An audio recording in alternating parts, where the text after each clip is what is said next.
Everyone, welcome to my channel Gyan hub.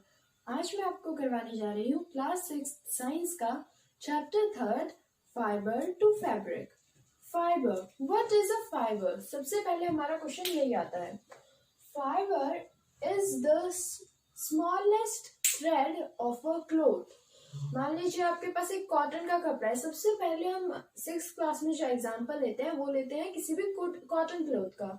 तो उस cotton cloth में से आपको कई रेशे निकलते हुए मिलेंगे। उन रेशों को आप निकालिए। वो जो रेशा होगा वो कहलाएगा yarn.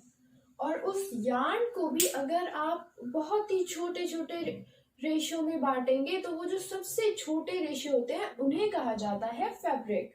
So remember this, fabric is the smallest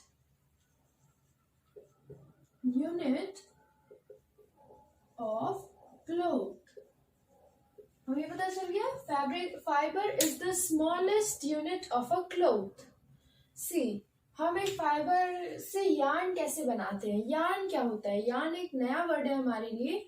yarn, जैसे बहुत सारे हमारे पास फाइबर्स हैं, हमारे पास ये सारे अलग अलग रेशे हैं, हमने इन सब को गूंथ दिया आपस में या फिर जोड़ दिया आपस में अलग अलग तरीकों से, और फिर ये बन गए ऐसी एक यार्न होती है। ये मैंने बहुत ही मोटी बनाई है, बट वो बहुत ही पतला सा कोई भी रेशा होगा और उसे कहा जाएगा yarn. Okay, so now what is fabric? Fabric होता है किसी भी कपड़े को, कोई भी कपड़ा आप पहने, किसी भी तरह का पहने, उसे कहा जाएगा फैब्रिक। और फैब्रिक बनता है बहुत सारी यार्न से, बहुत सारे। और ये नहीं कि यार्न सिर्फ कॉटन की होती है, किसी भी फाइबर की यार्न को, किसी भी फाइबर के बहुत सारे रेशों को जब आप जोड़ के एक पतला सा धागा बनाते हैं तो फिर उसे कहते हैं यार्न। यार्न को जब हम बहुत सारी यार्न्स को जोड़ देते हैं तो फिर बनता है fabric. Any cloth is called fabric. Any cloth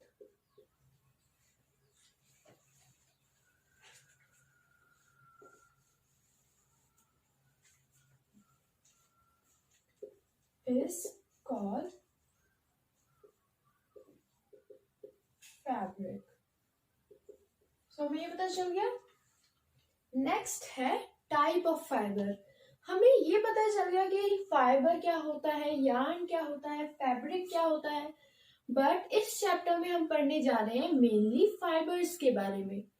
fibre mainly दो तरह के होते हैं, natural fibre and synthetic fibre. Natural fibre में आते हैं कॉटन, जूट, सिल्क, ऐसे कई सारे नेचुरल फाइबर्स होते हैं हमारे पास। और सिंथेटिक फाइबर्स में आते हैं नायलॉन,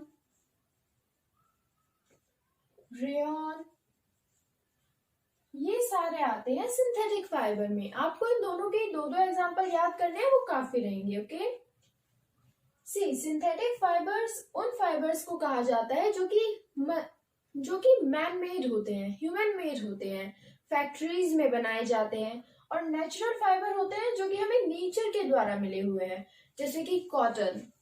सबसे पहले हम इसमें देखेंगे कॉटन के बारे में। कॉटन हमें मिलता है किसी भी वार्म एरिया में, जब हम कॉटन की खेती होती है वो हमें प्लांट से मिलता है।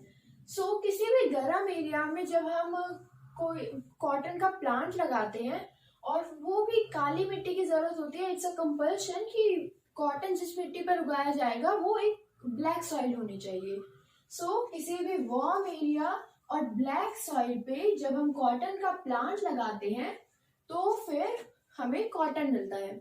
और कॉटन का प्लांट भी बहुत ही डिफरेंट होता है। लाइक हमें जैसा कॉटन हम पहनते हैं वैसा डायरेक्टली नहीं मिलता है। हमारा जैसे प्लांट है उसमें एक ऐसे बॉल टाइप का उगता है, जैसे फ्लावर होता है वैसे ही कॉटन बॉल उगता है। उसके अंदर बहुत सारे बीज होते हैं और फिर इनमें से निकलता है कॉटन। इनसे तोड़ लिया जाता है और फिर इसे सेपरेट की जाती है ग्रेनिंग से।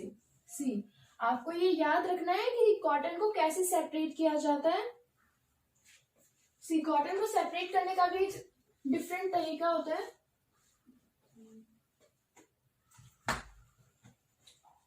लाइक बहुत सारा कॉटन है हमारे पास और उसमें बीज भी है साथ में, तो फिर एक कॉम्ब लाई जाएगी। वो एक बड़ी कॉम्ब होती है, हमारे घर की कंघी जैसी नहीं होती है, और उससे इस फाइबर पे, इस कॉटन पे बहुत बार डाला जाएगा, उसके ऊपर से निकाला जाएगा, और इससे क्या होगा कि सारे जो उसके बीज होंगे वो उससे निकल जाएंगे और फाइबर हमें, जो हमारा फाइबर होगा वो रह जाएगा। ओके, तो हमें ये पता चल गया कॉटन हमें कैसे मिलता है। कॉटन का प्लांट उगता है वार्म एरिया में, जैसे कि गुजरात, महाराष्ट्र, राजस्थान, इन एरियाज में उगता है, और ये अक्सर नदियों के बिल्कुल पास या फिर समुद्र के पास वाले एरिया में होता है, क्योंकि इसमें पानी की जरूरत भी बहुत होती है। ब्लैक सॉइल हमेशा पानी जिस एरिया में ज्यादा होता है वहीं पर अवेलेबल होती है। तो हमें ये पता चल गया। नेक्स्ट है जूट। जूट हमें मिलता है एक ऐसे प्लांट से जो कि बिहार, वेस्ट बंगाल और असम में मेनली पाया जाता है। ये प्लांट रेनी सीजन में उगता है, और ये उस प्लांट के जूट उस प्लांट का तना होता है, स्टेम होता है। हमने फर्स्ट चैप्टर में पढ़ा था स्टेम के बारे में, प्लांट का स्टेम होता है। सो जूट हमें वैसे ही मिलता है। सी एक ऐसे प्लांट है, उसका बहुत ही पतला सा स्टेम होता है, उस पे पत्तियां निकल रही हैं। एक नॉर्मल प्लांट होता है, आपके बुक में इसकी पिक्चर भी होगी, उसका जो ये पतला सा स्टेम है ये निकाला जाता है और इसी से जूट बनाया जाता है।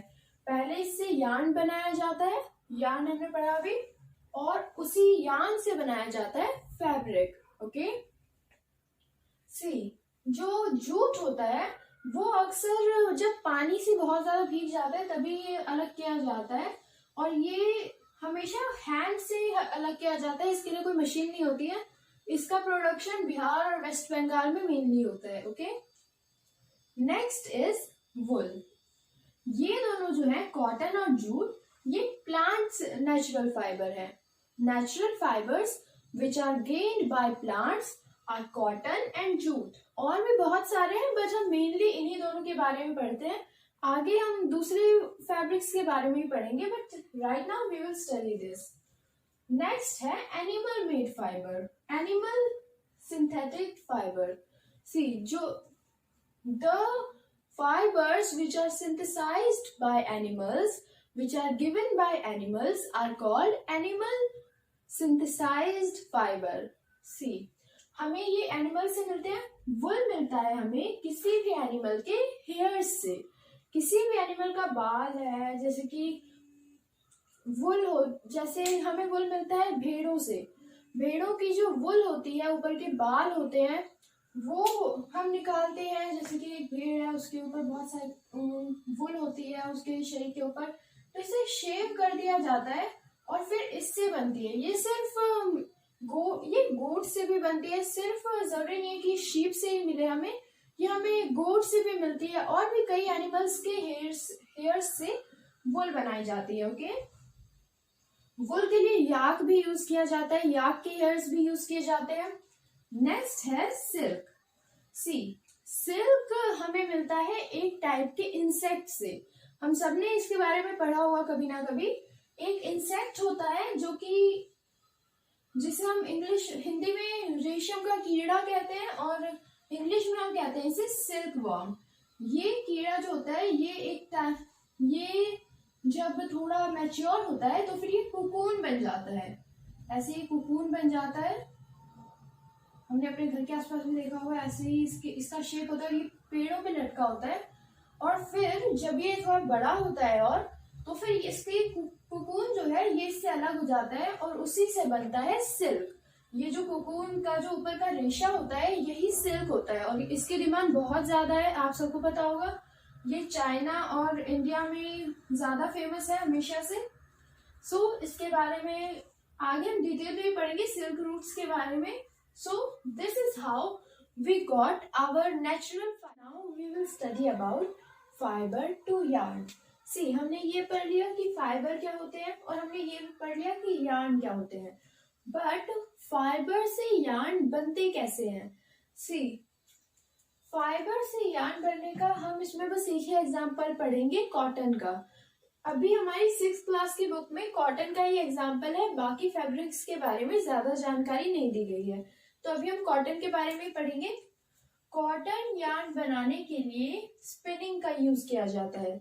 स्पिनिंग, कॉटन के जो रेशियो होते हैं उन्हें एक मशीन से या फिर चरखे से, चरखा हम सबने सुना होगा बचपन से, जैसे गांधी जी ने यूज किया था, चरखा होता है ऐसे और उनमें कई सारे धागे रेशे ऐसे बनते हैं, इसी से ऐसे दो चरखे होते हैं, तो ये हैंडमेड हो जाता है।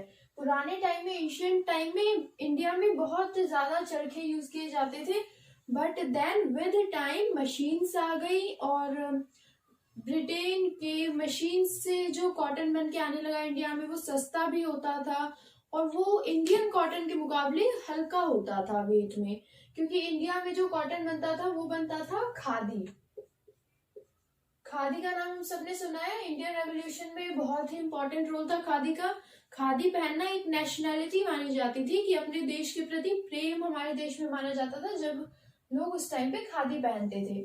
सो दैट्स वाई इंडिया का जो खादी होता था वो बहुत ज्यादा हैवी होता था और बहुत एक्सपेंसिव भी होता था, क्योंकि उसमें मैन पावर भी ज्यादा लगती थी। बट मशीन के जो कपड़े होते थे कॉटन के, वो बहुत ही हल्के होते थे, पहनने में कंफर्टेबल होते थे और ये बनना भी बहुत ही आसान होता था, लाइक इसमें ज्यादा मैन पावर नहीं लगती थी। सो दैट्स वाई धीरे धीरे करके अब मशीन्स ने कम्प्लीटली ले लिया है, चरखे की जगह मशीन से आ गई है कम्प्लीटली। ये मशीन्स स्पिनिंग करती हैं, कॉटन को रेशियो में चेंज कर देती हैं, वो मशीन का ही फीचर होता है। सो हमें ये पता चल गया कि रेशियो में कैसे टर्न किया जाता है कॉटन को। नेक्स्ट है yarn to fabric. See, yarn में कैसे टर्न हो रहा है ये हमें पता है, बट फैब्रिक में टर्न करने के दो तरीके होते हैं। फर्स्ट है वीविंग एंड सेकंड है निटिंग। सी, वीविंग होता है, जैसे ये मशीन से अक्सर किया जाता है, लूम्स नाम की मशीन से किया जाता है। लूम्स मशीन होती है और इसमें मैन पावर भी लग सकती है और मशीन पावर भी लग सकती है। बड़ी मशीनें होती हैं, फैक्ट्रीज में होती हैं, एंड देन इनमें कपड़े कॉटन का रेशा रखा जाता है, यार्न्स रखे जाते हैं एंड देन इनसे फैब्रिक बनता है। सी, जब वीविंग होता है तो फिर उसमें मोस्टली चांसेस हैं कि वो क्रिस क्रॉस लाइक इस टाइप के स्ट्रक्चर में होंगे वो कपड़े, और इसमें कोई पैरेलल वे नहीं है बनाने का। बट निटिंग हमारे घर में कई लोग करते होंगे, बूढ़े लोग करते हैं, हमारे घरों में दादियां करती हैं, लाइक दो सुइयां लेती है और उससे बुनती है कपड़ों को, तो वही कपड़ों को बुनना कहलाता है निटिंग। सी, जब निटिंग होती है तो फिर निटिंग पैरेलल वेज में होती है, लाइक उसमें पता नहीं चलता है कि हमने कॉटन को कैसे जोड़ा है, लाइक उसमें क्रिस क्रॉस का डिजाइन नहीं होता है, बट हम चाहे तो वो डिजाइन उसमें डाल सकते हैं, बट मोस्टली निटिंग जो होती है वो पैरेलल वेज में की जाती है। ओके, सो यही दो तरीके होते हैं कॉटन को एक फैब्रिक बनाने के। देन तो हमें ये पता चल गया कि कैसे एक कॉटन रोल जो कि आता है एक प्लांट से, ब्लैक सॉइल से उगता है, उस एक कॉटन प्लांट का बॉल कैसे ग्रीन होके फाइबर बनता है, ग्रीन होके उसके बीज निकाल दिए जाते हैं और फिर वो फाइबर बनता है। देन वो स्पिनिंग होने से देन वो यार्न में टर्न हो जाता है, और फिर यार्न से दो तरीके होते हैं, या तो निटिंग करके या फिर वीविंग करके हम उसे फैब्रिक में टर्न कर देते हैं। तो हमें ये पता चल गया कि कितने प्रोसीजर्स होते हैं एक कॉटन को एक खेत से हमारे घर तक आने में, वो कितने सारे तरीकों से, कितने सारे रास्तों से, कितनी सारी फैक्ट्रीज से गुजरता है। तो हमें ये पता चल गया। इस चैप्टर में अभी हमने इतना ही पढ़ा है, इतना ही है हमारे चैप्टर में। अब हम पढ़ेंगे हिस्ट्री ऑफ क्लोथ्स। क्लोथ्स की हिस्ट्री क्या है। सी, जब बहुत पहले का टाइम था, जब आदि मानवों का टाइम था, एप्स का टाइम था, तब लोग बड़े पत्ते जो होते थे ट्रीज के उन्हें यूज करते थे, या फिर एनिमल की जो खाल होती है, एनिमल फर का यूज करते थे, एनिमल स्किन का यूज करते थे, एनिमल हेयर्स का यूज करते थे उस टाइम पे, और आज भी हम करते हैं, बट आज के टाइम पे ये आज के टाइम पे और एक्सपेंसिव तरीके से होता है और मॉडर्नाइज तरीके से होता है, जिससे लेदर का यूज हम आज भी करते हैं, बट उसमें कई सारे डिफरेंट प्रोसीजर्स हैं। उस टाइम पे ऐसे ही यूज किए जाते थे उन्हें। नेक्स्ट है use twigs and grass to make mats and basket. पुराने टाइम में जब लोग थोड़े से और विकसित हुए तो फिर उन्होंने देखा कि घासों से और जो छोटे मोटे प्लांट्स होते हैं उनसे वो बास्केट और मेट्स भी बना सकते हैं। सी जैसे हमने निटिंग कहा, निटिंग सिर्फ कपड़ों की नहीं हो सकती है। देखिए कई पतली सी घास है वो भी तो एक तरह से यार्न का काम कर सकती है। तो वैसे ही उन्हें भी आपस में जोड़ के निटिंग करके वीविंग करके हम बास्केट और मैट्स भी बना सकते हैं। ओके, नेक्स्ट है ancient India use clothes for cotton. Ancient India में, पुराने टाइम में इंडिया में हम कॉटन का यूज करते थे फॉर क्लोथिंग। सी इंडिया में सबसे कॉमन क्लोथ मटेरियल जो था वो था कॉटन का। नेक्स्ट है एंशियंट इजिप्ट में यूज होता था फ्लैक्स। फ्लैक्स क्लोथ्स के लिए यूज होता था कॉटन की जगह पर। जैसे वहां पर कॉटन यूज होता था, कॉटन इजिप्ट और इंडिया दोनों जगह पर कॉटन बहुत ही कॉमन है क्योंकि गर्मी भी बहुत होती थी और समुद्र भी है पास में, इसी वजह से कॉटन की खेती इन दोनों जगह पर होती थी। बट एंशियंट इजिप्ट में एक और फाइबर यूज किया जाता था, उसका नाम था फ्लैक्स। सो हमें ये याद रखना है कि फ्लैक्स क्या होता है, कॉटन क्या होता है, एंशियंट इजिप्ट में क्या चीजें यूज की जाती थी। Okay, so this was our chapter 3rd of class 6 science, fiber to fabric.